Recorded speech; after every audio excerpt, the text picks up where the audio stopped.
First up, we go to Lebanon, New Hampshire, for the arraignment of Anthony Bovair. He's charged with 3 counts of arson and 2 counts of first-degree assault. Bovair's alleged crime spree included setting fire to a local apartment complex, as well as the First Baptist Church, a historic building dating back to the 1800s. Fortunately, there was no one inside the church as it burned, and there were no fatalities from the apartment complex blaze. Bovair, who had a lengthy rap sheet, quickly became a person of interest, but he went into hiding. When he learned people were implicating him to police, he resurfaced and allegedly stabbed 2 informants, including a 60-year-old woman. Both victims survived, and Bovair was arrested. He confessed to the fires, but provided no motive. Later, he was charged for setting a 3rd fire from the previous year. At the arraignment, the prosecution outlines what a menace Bovair is to society. The facts of this case are both disturbing as well as concerning in that if he is released, there's no confidence that the community will be safe. When the judge gives him a chance to comment, the defendant becomes unhinged. Mr. Bovair. You should give me about $500 bail so I go and stab my cousin to death. Maybe kill my aunt and my uncle Kevin. Maybe I can cut him up and eat him on a frying pan. The judge takes his $500 suggestion and then multiplies it by 1,000 and sets bail at $500,000 cash. Nearly 2 years later, Bovair accepted a deal where he pled guilty to 9 felonies. He was sentenced to 25 years in a state prison. Perhaps the only bright spot in the story is that the First Baptist Church underwent a massive rebuilding and will be open again to the public. Next, we take you to Albuquerque, New Mexico. The defendant is Christopher Dominguez, a serial car thief in court for probation violations. Dominguez was previously convicted of breaking into and stealing a number of vehicles, which could have landed him in prison for up to 10 years. Instead, a judge gave him 8 months in jail, probation, and a trip to rehab. But Dominguez couldn't stay clean, failing 3 drug tests and not showing up for community service. He was terminated from mental health after numerous non-compliances. Dominguez is back in court to ask Judge Cristina Jaramillo for one last chance to prove he's on the straight and narrow. He suffered a tragic loss in his life. He got married very young, had a child. The child died while he was at work. I know we've heard the words last chance before, but that's what I'm asking for this time, is just one final and truly last chance. If the judge rules against him, Dominguez is looking at the possibility of 6 years in prison. Before she makes her decision, Dominguez makes his own seemingly heartfelt plea to the court. I want to change my old way of living and have a promising future. Thank you for your time, Your Honor. Respectfully, Christopher Dominguez. The defendant's fate now rests solely with the judge. Given a deal, I think 6.5 years for this many cases is a great deal. And that's the benefits you're getting out of it. So take advantage of it. Good luck. Thank you. When things don't go his way, Dominguez's attitude does a quick 180.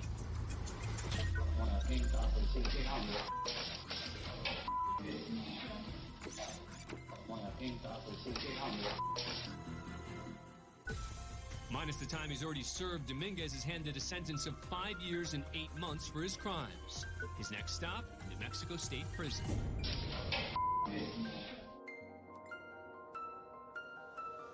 Come on, stay with us. Come on, guys. Wake up.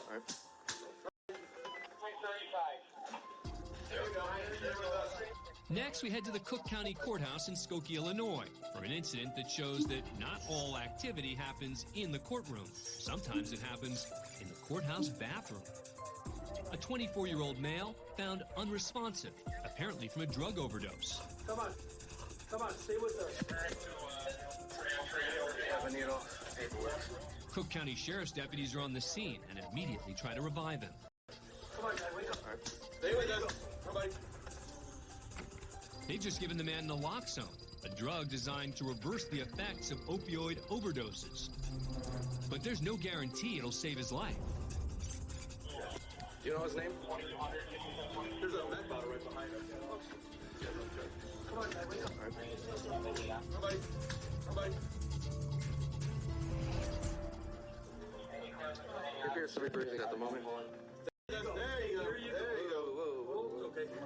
It appears the man is conscious, but he's not out of the woods yet. Okay, we're getting meds here. Watch your head. Just relax. Come on, stay with us. Do it again. There you go. Oh, no. Keep him. Yeah, have him sit and... No, stay right there. Stay in the van Relax. right now at the Smoky Courthouse, okay? We're getting the ambulance here to check you out. Took a little too much stuff today. Okay? Out of here, please. Thank you very much. So relax. Do you know where you're at now? What's your name? Thanks to the quick work of these first responders, the man survives. But now he's got to answer for bringing illegal drugs into the courthouse. I have a hot syringe back here. He's already in court for possession of a controlled substance, and that case is... Fine, wait, no. Don't get up. Don't get up. Don't stand up. Just stay down. We don't know if you fell or not. Once he's back on his feet, he's charged with heroin possession and forced to undergo mandatory drug treatment through the Cook County Department of Corrections. Just sit there. You're fine. You're fine. Just stay tight. Just keep breathing. Next, we're in Detroit, Michigan, for the sentencing hearing of Taiwan Coakley. The 42-year-old was convicted of manslaughter for using his vehicle to run over another man following an altercation. Preparing to issue the sentence is Judge Vonda Evans. But first, attorney Terry Price asks for more time. Judge, I need to look at the pre-sentence report with more depth. I'm not satisfied with the guideline scores, and I think I may have to file some written objections with you instead of just verbalizing them, because I think they're way off. Sentencing guideline scores are based on the fact of a specific incident, as well as the offender's past criminal history. In this case, it appears the attorney thinks the recommended guidelines are too harsh and is requesting more time to review them and possibly submit written objections. Okay, well, I'm more than satisfied, Mr. Price, that your training will allow you to review those guidelines and to make whatever corrections that you want. Obviously, you are in a position, if you choose to make any motions that you want at that point. Judge, we're not talking about post-conviction. We're talking about now. I mean, I need to look at the pre-sentence report. I need to review it with Mr. Coakley. None of these things have been done. You've not done that? No, none of those things have been done, How long Judge. is that going to take you? I would say maybe a day. Well, it's not going to take that long. Well... Because you don't have that long to go over this report. Now, I will give you until 12:30. Instead of the full day counsel just requested, Judge Evans is giving him just 1 hour. That's not time, Judge. Well, then you make it enough time. I can't. Well, then That's I'll not give enough you the time. best you can, because at 12:30, I am sentencing Mr. Coakley over your objection. But you haven't even had time to review the report that we've given to you, Judge. I haven't had an opportunity Because I've watched you with it. That's how I can just tell you read that. the report and the letters I got here before you did. I'm not going to argue with you. I'll see you at 12:30. Take him back. Take him back. Take him back. 12:30. Judge Evans stood by her decision to give attorney Terry Price just an hour to review the sentencing guidelines. Taiwan Coakley was sentenced later that day to 3.5 to 15 years in prison for manslaughter. Sit down and be quiet. Our next story takes us to Las Vegas, Nevada, where Judge Douglas Herndon's presiding. The defendant is Gary Walters, who's on parole for various financial crimes. He's in court today over restitution he was ordered to pay as part of his sentence. I've been making my payments. I've been on Social Security. I've been paying what I can in restitution. Okay. All of a sudden he says, you got to pay $26,000 a month. As Walters makes his case, there's a man standing a few feet behind him. And the judge takes notice. You're going to have to go back to the original court and then possibly... Hold on a second. Who's this guy staring at me over here? This is Kim Blandino. I'm a co-plaintiff in the civil case. Kim Blandino has nothing to do with this criminal case, and he's not even a lawyer. But he is a co-plaintiff in a civil suit that Walters has filed against his former attorney. Blandino has earned a dubious reputation for filing frivolous motions and joining civil suits where he has no affiliation. But Judge Herndon is not about to let Blandino disrupt his courtroom. Okay, are you an attorney? No, not. Then you need to sit down and quit staring at me like somehow you need to talk to me or whatever. I do need to. Pardon? Can I make a record? No. Okay. I'm going to make a record about you in a minute, but you need to sit down and be quiet because you're not a plaintiff or a defendant in my criminal case. You're not an attorney. You can't appear in my criminal case and act like an attorney, so sit down and be quiet. Mr. Walters, go ahead. Walters continues, but when Blandino physically reacts to Judge Herndon's comments, the judge has a few choice words for him in his habit of acting like an attorney. You know what? Let me tell you something. You want to act like an asshole, act like an asshole, but I'm telling you, that gets you nowhere in court. And you know what else gets you nowhere in court? Sitting in the audience of a court while a judge is engaging with somebody and shaking your head and being all demonstrative. So get out. I'm sorry, it was inadvertent. No, it wasn't inadvertent. Don't give me that. It's not inadvertent. It's never, get out. It's never inadvertent when you come in and act all disrespectful to people. Blandino exits, but feeling disrespected, he later files a motion to have Judge Herndon disqualified from the case. The motion was denied. State Nevada versus Kim Dennis Blandino. 18 months later, Blandino's back in court, but this time as a defendant. He's been charged with extortion and is under house arrest. He has a hearing before Judge James Bixler, who's well aware of Blandino's history as a wannabe litigator. Blandino's representing himself, but the court has appointed Steve Alter as co-counsel, which puts Blandino in a combative mood. Mr. Alvig, will you accept appointment as stand-by counsel? I have an objection. Shut up. I have a right to object, I believe, Your Honor. You have the right to get held in contempt of court. And that's what's going to happen if you don't shut up. I'm not putting up with any of your crap here today. Your reputation has preceded you. Will you accept appointment on him as standby counsel? Your Honor, I can. However, Mr. Blandino, after he spoke outside, wanted a little bit of time to speak to me in detail about this case and his desires, and then also to look into my background a little bit before he would... He wanted to interview you? Yes, sir. I object to that laughing, Judge. I object to you. I think the defendant has already categorized himself as a vexatious litigant. I object. You can shift all you want. Can I make a record? No. I've got a motion. What did I just say? What did I just say? No. I can't say anything. No. Blandino refuses to quit, to the point where others in the courtroom begin reprimanding him. Come on. Shut up. Shut up. You're getting real close to getting remanded. Blandino finally gets the message and agrees to meet with the court-appointed counsel. Okay. Bye-bye. Okay. Okay. Thank you. I think you're very impatient, though, sir. Blandino remained under house arrest for extortion and impersonating a public officer.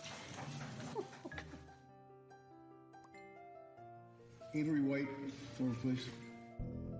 Now we head to Painesville Municipal Court in Painesville, Ohio, where a sentencing hearing is underway for Avery White.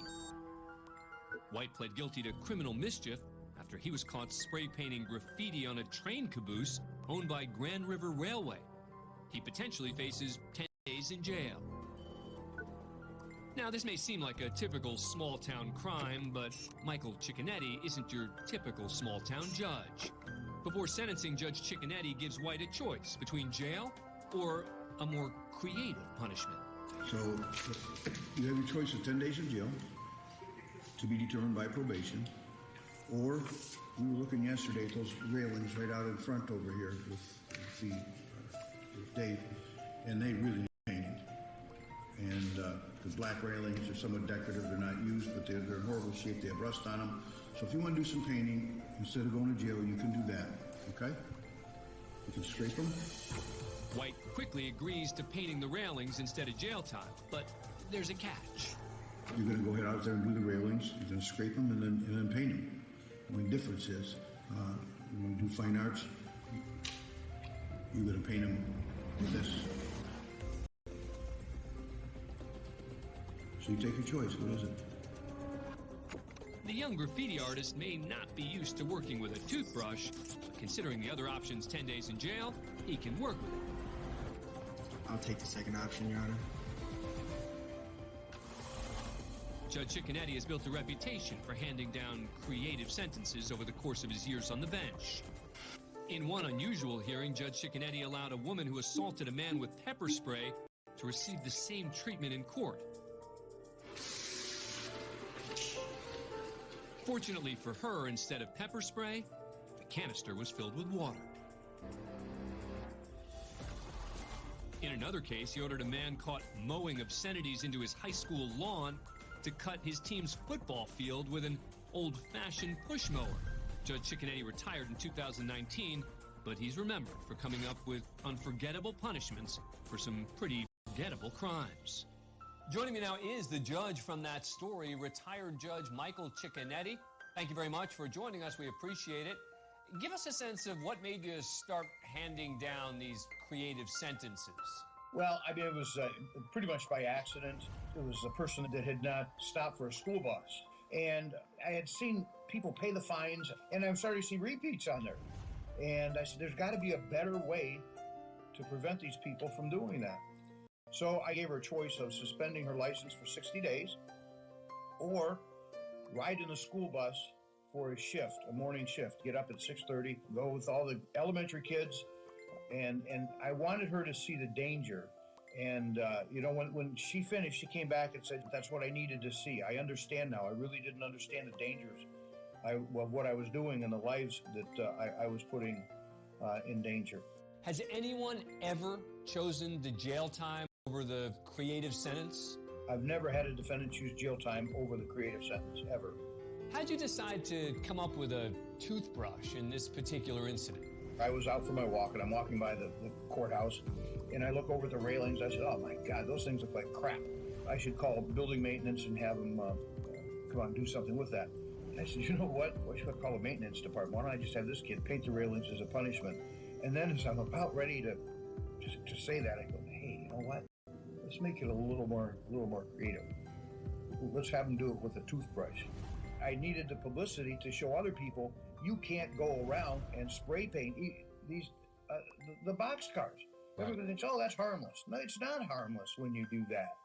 It's other people's property.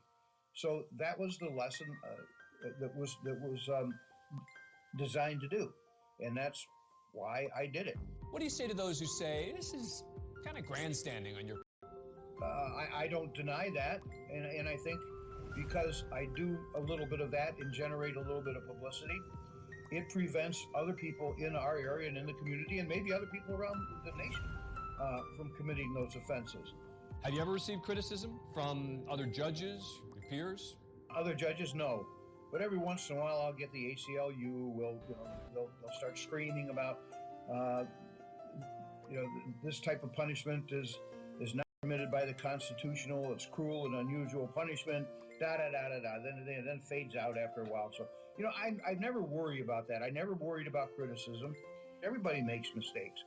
But as long as in your heart you know what you're doing is the proper thing, I can sleep at night. Michael Cicconetti, thank you for joining us. Appreciate it.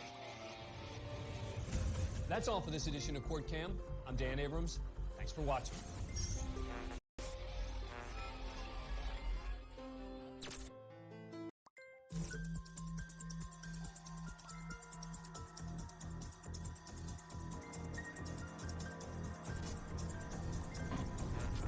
Hi, everyone, I'm Dan Abrams, and this is Court Cam. You ready to take the plea?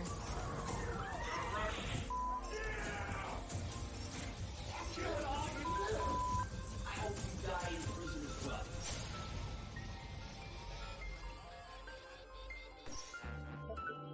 First up, we're in Fort Valley, Georgia, for the sentencing of Ralph Stanley Elrod Jr. The 59-year-old pled guilty to multiple charges, including 2 counts of malice murder and 3 counts of aggravated assault on a peace officer for a deadly rampage captured almost entirely on video.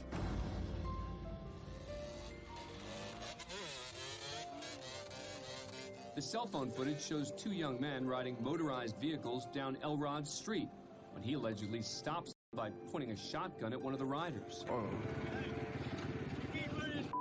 Up there my house, I don't kill your mother. Yes, sir. I ain't tired of you. Yes, two young men were staying with family down the street and reported the confrontation to police. The first time he pulled it on my son, it was our back. Who is he? My neighbor. Two Peach County Sheriff's officers then paid Elrod a visit. Howdy. Tell me what's going on with your neighbor. Man, I've had multiple complaints with these people over here. And I'm sure y'all had. This is the first complaint I've heard about it. Okay? And the problem is that you took what you felt was your authority out in the road. No, and you told that man. You told that man that you're gonna kill him. No. Well, I'm just telling you, they had a video going, and that's terrible for you. Yeah. Terrible for you. Yeah, mine do. But y'all want to do it for the last 10, 11 months, man. It ain't been nothing but pure hell in this neighborhood because of them. The conversation seems relatively civil until the deputy asked his next question. Where's your gun at? What difference does that make? No, you don't. Well, just so you know, you're under arrest. Okay? Yes. What's captured in this final frame of video is Elrod pulling a concealed handgun from his waistband.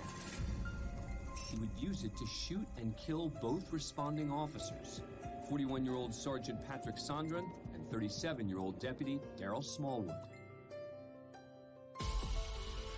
Moments later, as backup officers arrive, dashcam video shows Elrod returning from his house wearing a bulletproof vest and carrying an AR-15 and a shotgun.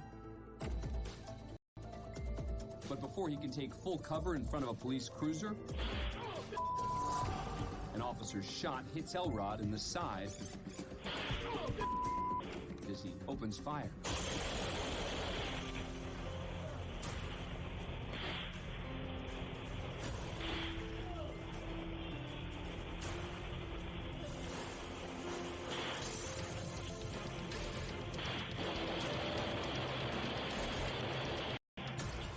After unleashing a second barrage of bullets, Elrod sinks to the ground and surrenders.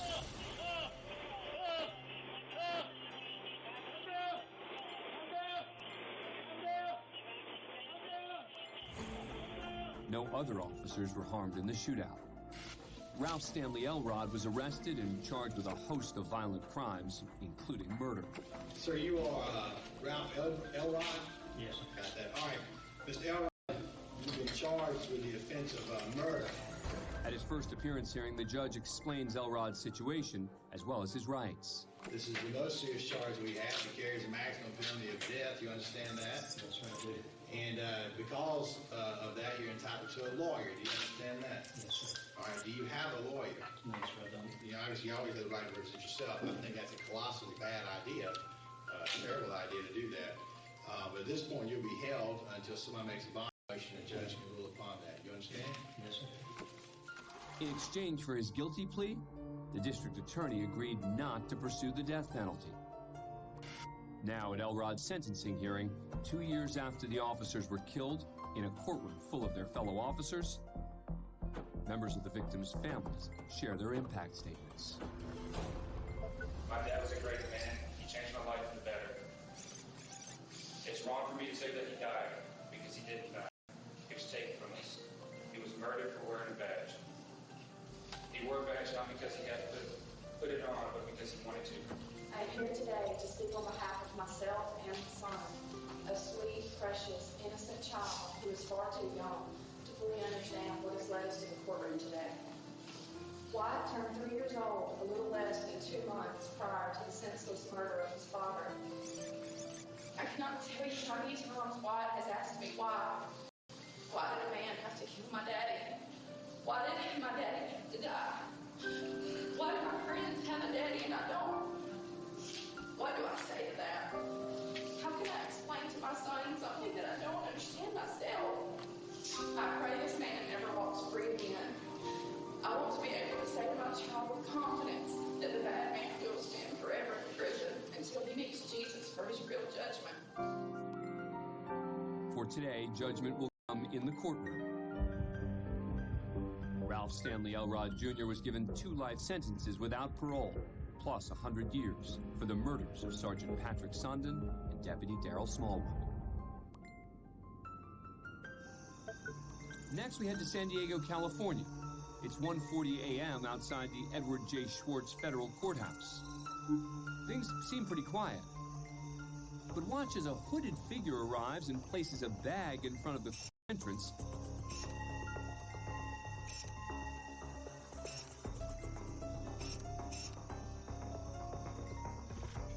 Sets it on fire,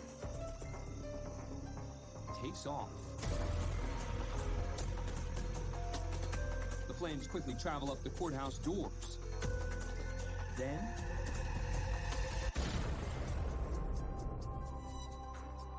inside the bag was a bomb, which contained over 2 pounds of explosive powder jammed into 3 steel pipes, along with over 100 roofing nails. The explosion blew out the doors to the courthouse, causing major property damage. The blast also sent shrapnel over a block away and 6 stories in the air. Even though there were people inside the courthouse, thankfully no one was hurt. The person in the video who lit the fuse is Rachel Carlock. Why detonate a bomb in front of the courthouse? Authorities quickly found out after receiving a tip from a man named Donnie Love. But Love wasn't trying to be a good citizen. Turns out he was the mastermind behind the whole thing. Love allegedly convinced Carlock and 2 other suspects to buy materials for the bomb and detonate it at the courthouse. Then he called the FBI. His motive? Reward money to pay off his many debts and a potential break from the state in a few of his own unrelated pending criminal cases. The FBI quickly put all the pieces together. The U.S. Attorney's Office have withheld photos of the alleged perpetrators, but Carlock pled guilty in connection to the bombing and was sentenced to 10 years in prison. As for Love, he pled not guilty and went to trial at the same courthouse where the bomb went off. With the help of Carlock's testimony, Love was convicted on 10 counts, including using a weapon of mass destruction, and sentenced to 55 years in a federal prison. Is there such thing as pure evil? We think so. Next, we're in Milwaukee, Wisconsin for a sentencing hearing. 19-year-old Shondell Jackson was convicted of first-degree murder for killing 21-year-old college student Nathan Potter. Potter was walking to his apartment when Jackson jumped him and demanded his money. After finding out he wasn't carrying any cash, Jackson reportedly became angry and shot and killed him. At trial, Jackson was admonished for his defiant behavior, which included using profanity and flashing a smile in the direction of the victim's family.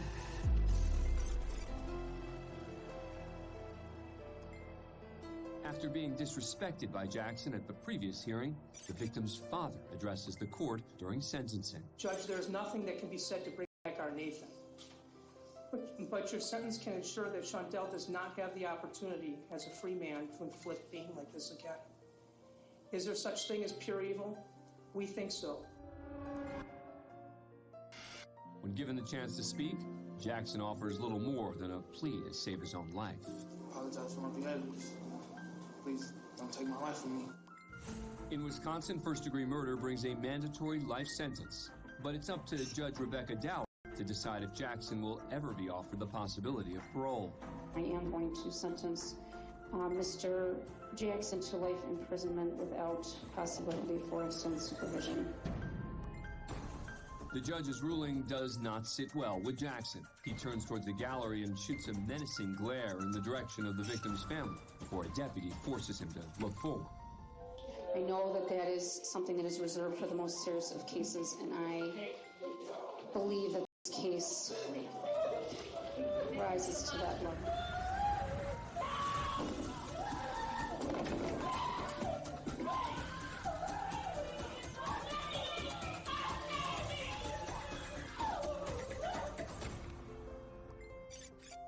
After trying to look back at the gallery, a deputy holds Jackson down on the table. That is something that is reserved for the most serious of cases. It appears the situation may be under control until he stands up, knocking the deputy onto the defense table. As Jackson's wrestled to the ground, this deputy can be seen pulling pepper spray from her belt and then using it to subdue him.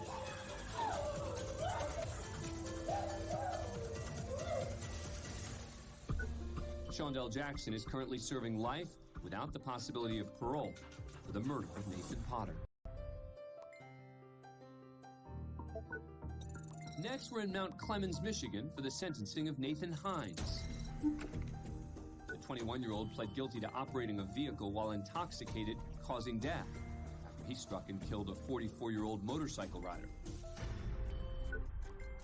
Hines' blood alcohol level was 0.14, nearly 2 times the legal state limit. Now facing anywhere between the recommended 29 months to 15 years in prison, Hines addresses the court and the victim's family. I just wanted to say first and foremost, again, and I know I can't say enough, I'm sorry to the lovers. I'm so sorry. It was a terrible decision, and I wake up every day just hoping that it's not what happened, that it's just this is all going to be done with, but that's not the case. My hope is that I can share with other people and prevent more people making decisions like this, like I did, and just prevent this more senseless death. That's it. Thank you, Your Honor. At this point, many defendants would not want to be facing veteran Judge Mary Chernowski, better known as Scary Mary. Well, maybe if she stopped doing drugs and stopped drinking alcohol, the bipolar wouldn't exist. Now all of a sudden, you're looking at going to prison and you want to go to drug court. Oh, tough love, wake up, woman, they took away your kids. But today, rather than making an example of Hines, she makes a connection with him. And I think all of the experiences that I've had in life, all of the things that I've encountered in life, why do I end up with your case? And there are reasons why, I believe. I arrested for drunk driving, have an idea of what that means. I nearly killing my mother in a drunk driving accident. I understand what you are going through. I genuinely do. Every day I am thankful that she didn't die because of my irresponsibility in my youth. But the most serious thing and the most important thing that I remember is when I put my mother in a casket when she died at the age of 82, and the scar that I caused on her forehead was still there. So, I don't know if is it a good thing that you got me as a judge or not? I think it is. I hope now you wake up and you can save lives and use what I've experienced, like I do sitting up here, sharing with everyone my mistakes. Now it's your turn. It's your turn when you get out of prison, because that's where I'm going to have to put you, to get out and share your experiences and save other lives. To the family that lost their son, I am so sorry, because I understand that loss. To your family who will now lose a son for a few years as you are in prison, I'm sorry. I try to focus on what is an appropriate sentence. But underneath all of it was your decision at the age of 21 to drink and drive. Don't go out and do this behavior. Call your friend. We got Uber now. Call them. Let them drive you home. It's a sense of the court that you will be incarcerated for a period of 29 months to 15 years in the custody of the Michigan Department of Corrections. Following the sentencing guidelines, Judge Chernowski handed down the open-ended sentence of 29 months to 15 years, allowing Nathan Hines the opportunity to earn his release. Hines would ultimately serve 3 years and 8 months for the charge of operating while intoxicated, causing death. Next, we go back into the archives for a sentencing from 2007 in Houston, Texas. 19-year-old Dexter Johnson was found guilty of capital murder. A year earlier, Johnson and 4 accomplices carjacked 23-year-old Maria Aparici while she sat in her vehicle with boyfriend Hoi No, age 17. After robbing the couple, the group drove the victims to a wooded area where Johnson raped Maria. Then he and one of his accomplices walked the couple deeper into the woods and executed them. Johnson admitted taking part in the crime, but claimed he was not the shooter. A jury found him guilty. Now, in front of a packed courtroom filled with family members of both the defendant and the victims, Johnson's about to learn his sentence. Dexter Darnell Johnson, the jury has found you guilty of capital murder. In accordance with the laws of the state of Texas, this court hereby assesses your punishment of death. Ladies and gentlemen of the jury, this is going to complete your jury service. I'm going to meet you in the jury room. All right. Devastated, Johnson remains seated while his family reacts to the sentence.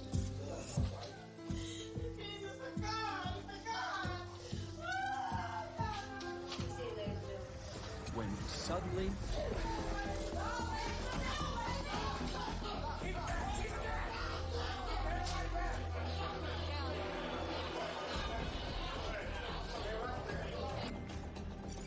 Johnson springs from his seat, knocking over a computer monitor, and then makes a move in the direction of the victim's family. Pandemonium has taken over the court, sending one attorney under the desk. Several officers surround Johnson,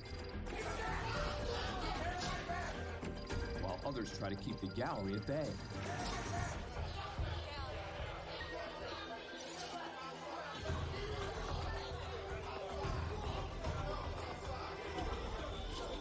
Eventually, Johnson's restrained and moved from the court. But the mayhem spills out into the hallway.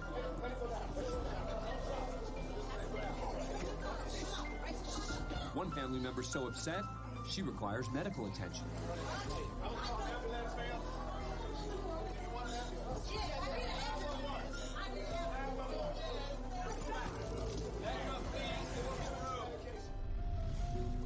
After 12 years of failed appeals, a federal judge issued a stay just 24 hours before the execution date.